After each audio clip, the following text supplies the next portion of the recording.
আসসালামু আলাইকুম বন্ধুরা, কেমন আছেন সবাই? আজকে আমি নতুন আরও একটি রেসিপি নিয়ে চলে এসেছি। আর আজকে আমি রান্না করব কবিতারে মাংস দিয়ে চাল কুমড়ো। গ্রামাঞ্চলে এই রেসিপিটি খুবই জনপ্রিয়। তো প্রথমে আমি চুলাতে একটি কড়াই বসিয়ে দিয়েছি, আর আমি রান্নার জন্য সরিষা তেল নিয়েছি। আপনারা কিন্তু সাদা তেল দিয়েও রান্না করতে পারেন।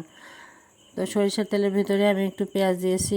পেঁয়াজটা একটু নরম হলে তারপরে তেজপাতা আর মেথি দিয়েছি ফোড়ন হিসেবে।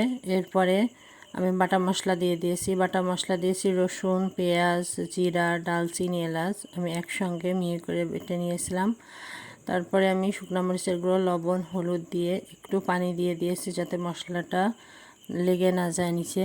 ভালোভাবে মশলাটাকে আমি কষিয়ে নেব। এরপরে আমি মাংসটা দিয়ে দিলাম। এবার আরও কিছুক্ষণ ভালোভাবে নেড়ে চেড়ে কষিয়ে নিতে হবে যতক্ষণ না তেলটা উপরে উঠছে ততক্ষণ পর্যন্ত। দেখুন তেল উপরে উঠে গেছে।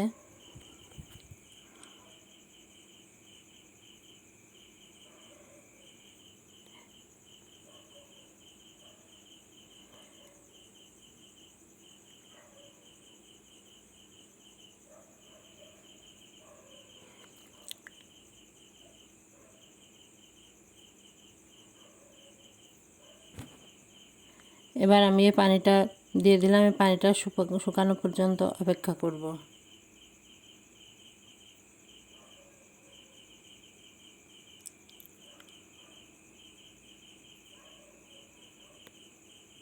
পানিটা শুকিয়ে গেছে। এবার আর একটু নেড়ে চেড়ে এবার ঝোলের পানিটা আমি দিয়ে দেব।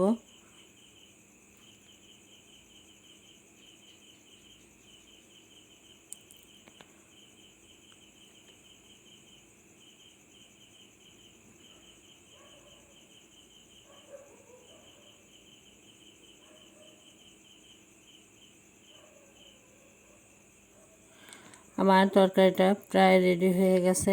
এবার আমি নামিয়ে সার্ভ করব। আজকের মতো এখানেই শেষ। আল্লাহ হাফেজ।